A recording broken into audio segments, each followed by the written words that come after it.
Berarti kalau misalnya dari poin pentingnya perjanjian itu sendiri, Mas, dari perspektif hukum sebenarnya perjanjian seperti ini, poin penting kan pasti perjanjian banyak banget nih klausalnya ya. Apa sih yang harus diperhatikan dari konsumen ini ketika ingin mengajukan ingin mengikuti asuransi begitu? Oke, yang pertama kita harus melihat sesuai dengan kebutuhan kita. Kita mau mengasuransikan apa terkait dengan diri kita gitu, atau perusahaan kita, atau kantor kita, bisa juga properti, bahkan kalau di pemain bola mahal itu kaki aja diasuransikan kan begitu, yang nilainya miliaran gitu kan, itu menunjukkan bahwa segala sesuatu sekarang bisa diasuransikan. Nah, ketika kita mau masuk ke asuransi tersebut atau mengikat kontrak perjanjian dengan asuransi, hal pertama yang saya sarankan untuk memulai atau mengambil pilihan itu adalah satu, track record dari perusahaan. Ya, track record dari perusahaan ini penting sekali, kita melihat perusahaan asuransi ini kayak apa. Gitu. Karena sering terjadi, Mbak Sela dan teman-teman semuanya, orang-orang masyarakat nasabah itu sudah terlanjur bayar premi banyak, kemudian sudah bertahun-tahun, kayak Wanda itu kan puluhan tahun ya, Wanda Hamidah itu puluhan tahun, namun ketika dibutuhkan itu cairnya sedikit. Nah, tidak sesuai dengan ekspektasi. Nah, pertama adalah dari track record ya, track record dari perusahaan tersebut kira-kira kredibel atau tidak, kira-kira berkualitas atau tidak perusahaan tersebut untuk menjadi sebuah perusahaan asuransi. Yang kedua adalah kaitannya dengan kemampuan dari perusahaan tersebut untuk membayar. Kira-kira kalau nanti saya klaim dia mampu membayar enggak? Karena saya saat ini ada 2 klien saya yang ikut asuransi dan kemudian dia sudah memenuhi syarat sesuai kontrak, dia bisa terbayar karena nggak dibayar-bayar. Bukan karena perusahaannya nggak mau bayar, tapi karena tidak mampu bayar. Itu berarti salah memilih perusahaan. Ya, salah memilih perusahaan asuransi yang mana perusahaan tersebut ibarat kata ayam itu disembelih nggak ada darahnya gitu. Mau diapain? Nggak ada pilihan lain gitu. Nah, ini yang penting. Jadi yang pertama adalah tadi soal track record, yang kedua kemampuannya, yang ketiga poin-poinnya Mbak Sheila. Poin-poin itu penting sekali kaitannya dengan jangka waktunya, kemudian preminya berapa, kemudian dari premi itu kita dapatnya apa saja gitu. Yang tercover tuh apa saja. Kan sering nih kita rumah kesehatan ya, rata-rata yang paling banyak asuransi itu asuransi kesehatan. Kita sudah bayar premi katakan 600.000 atau 1 juta sebulannya. Ketika kita bayar rumah sakit ternyata yang tercover sedikit. Nah, ini karena tidak tercatat di dalam ketentuan tersebut.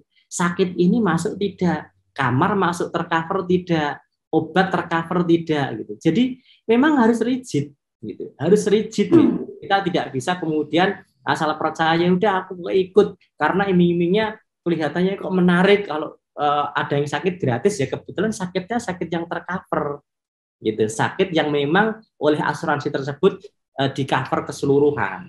Tapi kan banyak sekali saya tahu persis karena saya terus terang sudah ikut 2 asuransi Mbak gitu. Tapi alhamdulillah jarang terpakai.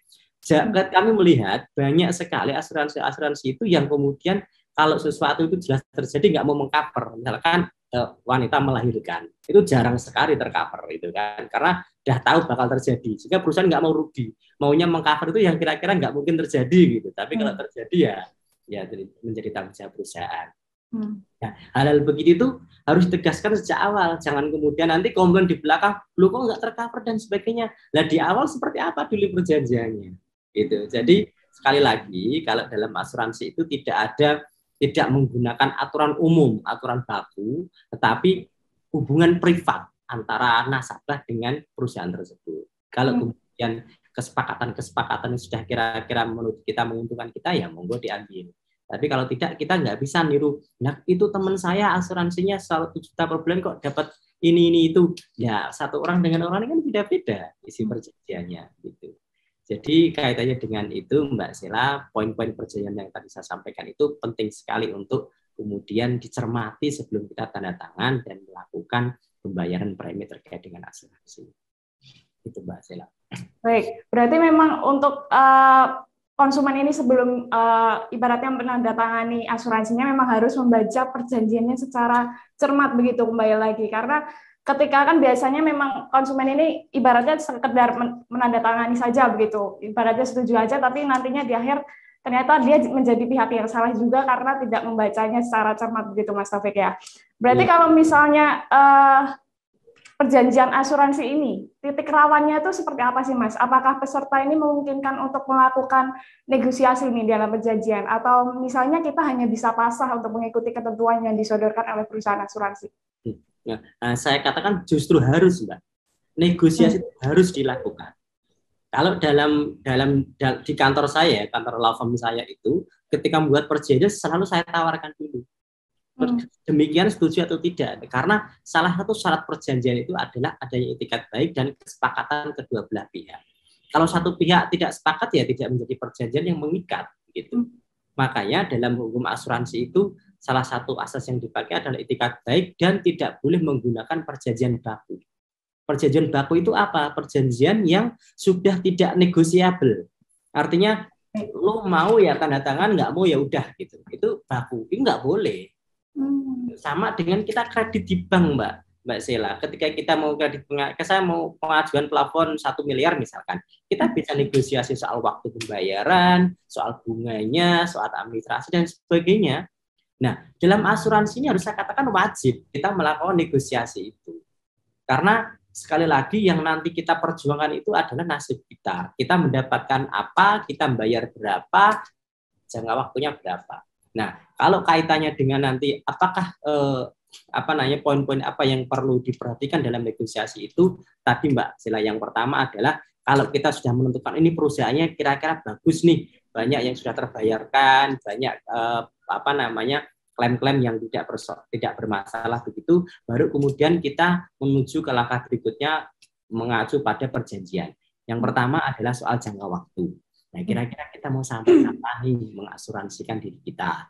Apakah memang hidup atau 5 tahun, nanti kalau cocok perpanjang lagi dan sebagainya. Saya sarankan begitu. Jangan terus langsung 10 tahun atau 15 tahun. Karena iming-imingnya rata-rata begitu. Ini saya sampaikan juga ke teman-teman semuanya. 80% perusahaan asuransi itu menggunakan agen. Ya, 80% itu paling banyak itu menggunakan agen dalam marketingnya. Artinya yang yang difasilitasi banyak bonus, yang kemudian banyak diberikan perhatian, atensi itu agen-agennya.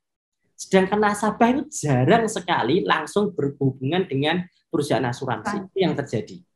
Nah, sehingga yang terjadi adalah agen-agen ini nggak penting nih soal klaimnya karena dia tugasnya jual. Dia tugasnya mencari nasabah masuk, nggak peduli nanti bayar atau tidak.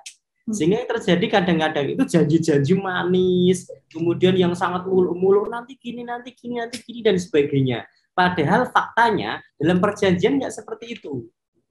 Itu poin-poinnya tidak seperti itu. Nah, ini terjadi itu ketika seperti saya juga ngalami itu karena pertemanan gitu. Saya ikut asuransi karena kasihan temen ini nawar-nawar kayak nggak laku-laku, ya udah aku ikut 1, ikut 2 gitu. Terus karena ikut 2 anaknya sekalian Mas itu ya udah ikut. Jadi dalam hal begitu ya saya akui saya salah, tapi ya sudahlah gitu sama teman. Tapi bagi Tribuners dan masyarakat sekalian saya harapkan untuk lebih baik daripada nanti kita menyesal di belakang, dijelaskan dulu di depan soal perjanjiannya itu. Harus tegas, harus jelas. Saya membayar sekian, katakan premi saya 1 juta per bulan. Nanti kalau saya sakit, termasuknya kelasnya tipe apa gitu. Kadang-kadang kelas 1 itu cover, tapi kalau mau eksekutif nggak tercover. Itu kan jadi kita komplain, loh. Saya membayar selama ini buat apa? Persoalannya perjanjiannya seperti itu. Kita mau komplain justru kita disalahkan. Apalagi sampai kita ke medsos dan sebagainya, ternyata itu bukan informasi yang benar, kita bisa kena pidana juga nanti. Nah, sehingga kaitannya dengan itu, poin-poin perjanjian ini penting sekali, terutama tadi soal kapan jangka waktunya, yang tercover apa saja. Terima kasih sudah nonton, jangan lupa like, subscribe, dan share ya.